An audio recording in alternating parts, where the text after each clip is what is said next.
नमस्कार दोस्तों, स्वागत है आपका tools and techniques in educational research course में। यह है एमएड कोर कोर्स 7 सेमेस्टर 3 के लिए। इस कोर्स का कोड है A007। मैं डॉक्टर परवीन मलिक इस कोर्स को आसान भाषा में समझाने के लिए आपके साथ हूँ। तो चलिए शुरू करते हैं शिक्षा में शोध नवाचार की ओर। आइए पहले जानें इस कोर्स के उद्देश्य क्या है। पहला, रिसर्च में इस्तेमाल होने वाले उपकरणों का अर्थ और प्रकार समझना। दूसरा, परीक्षणों के प्रकार और उनकी श्रेणियों को जानना। तीसरा, डेटा एकत्र करने की प्रक्रिया को समझना। और चौथा, मापन के स्तर और उनके उपयोग को सीखना। उदाहरण के तौर पर, जैसे किसी शिक्षक को यह पता करना हो कि बच्चों को गणित कितना आता है, इसके लिए उसे एक सही टूल या टेस्ट चाहिए। यही हम इस कोर्स में सीखेंगे। अब सवाल उठता है कि शोध उपकरण आखिर इतने जरूरी क्यों है। आइए इसे आसान भाषा में समझते हैं। कोई भी मजबूत इमारत अच्छी नींव पर टिकी होती है।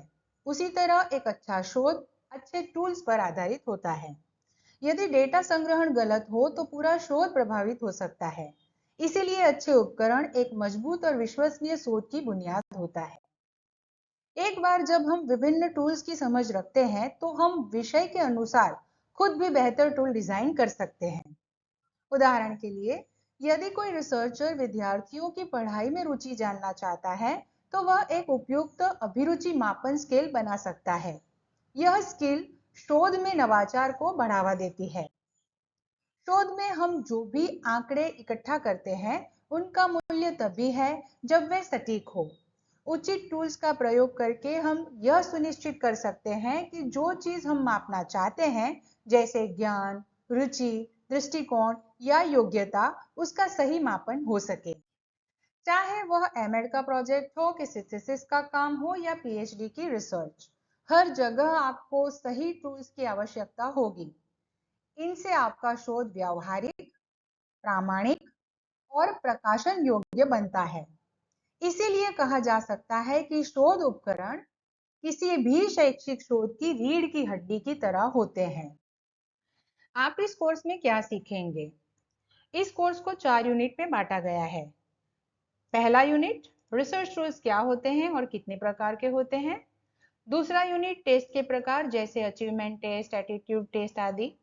तीसरा यूनिट, डेटा कलेक्शन कैसे किया जाता है जैसे इंटरव्यू, ऑब्जर्वेशन, क्वेश्चनर आदि।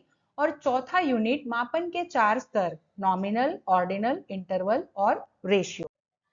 अब हम समझते हैं कि शोध उपकरणों का उपयोग किन किन जगहों पर किया जाता है। यह जानना इसलिए जरूरी है क्योंकि टूल्स केवल शोध पत्रों तक सीमित नहीं होते। इनका दायरा काफी व्यापक होता है। जब भी हम किसी शोध पत्र का प्रस्ताव बनाते हैं, हमें यह तय करना होता है कि डेटा कैसे इकट्ठा किया जाएगा। ऐसे में प्रश्नावली, साक्षात्कार रूपरेखा जैसे टूल्स को पहले से निर्धारित करना आवश्यक होता है। उदाहरण के लिए, अगर हम विद्यार्थियों की पर्यावरण जागरूकता पर रिसर्च करना चाहते हैं, तो प्रस्ताव में हमें उस जागरूकता को मापने वाला टूल भी बताना होगा। विद्यालयों में शिक्षक जब किसी समस्या को पहचान कर उस पर शोध करते हैं, जिसे हम एक्शन रिसर्च कहते हैं, वहां भी टूल्स की भूमिका अहम होती है। जैसे कि शिक्षक विद्यार्थियों की उपस्थिति और प्रदर्शन का अवलोकन करना चाहे तो वे ऑब्जर्वेशन, चेकलिस्ट या रेटिंग स्केल का प्रयोग कर सकते हैं। मानकीकृत परीक्षण यानी कि स्टैंडर्डाइज टेस्ट जैसे कि अचीवमेंट, एप्टीट्यूड टेस्ट को तैयार करने में विशेष प्रकार के टूल्स और तकनीकों की आवश्यकता होती है। इसके लिए रिलायबिलिटी, वैलिडिटी और डिफिकल्टी लेवल की जांच जरूरी होती है, और ये सभी जांचें सटीक टूल के माध्यम से ही की जाती हैं। शिक्षण और मूल्यांकन में एटीट्यूड स्केल, चेकलिस्ट और रेटिंग फॉर्म्स का प्रभावी ढंग से उपयोग किया जाता है। उदाहरण के लिए, यदि किसी छात्र के सहकारिता व्यवहार यानी कि कोऑपरेटिव बिहेवियर को मापना है, तो एक रेटिंग फॉर्म उपयोग में लिया जा सकता है, जिसमें शिक्षक 1 से 5 के स्केल पर उसे अंक दे। संक्षेप में, रिसर्च टूल्स केवल डेटा इकट्ठा करने के उपकरण नहीं है, ये समस्याओं को समझने, हल करने और उन्हें मापने का आधार भी है। तो चलिए शुरू करते हैं इस शानदार यात्रा को। शोध में सही उपकरण चुन लेना आधा काम पूरा कर लेने के बराबर होता है। यानी अगर आपका टूल सही है तो आपकी रिसर्च की गुणवत्ता और परिणाम दोनों ही बेहतर होंगे। आज की इस वीडियो में आपने जाना कि रिसर्च टूल्स क्या होते हैं, ये क्यों जरूरी होते हैं और कैसे ये आपके प्रोजेक्ट, थीसिस या एक्शन रिसर्च को सफल बनाने में मदद करते हैं। अगली वीडियो में हम शुरू करेंगे यूनिट 1, शोध उपकरणों की विस्तृत जानकारी। इसमें आप जानेंगे रिसर्च टूल्स के प्रकार, उनकी विशेषताएं और आत्मनिर्मित उपकरण बनाने के स्टेप्स।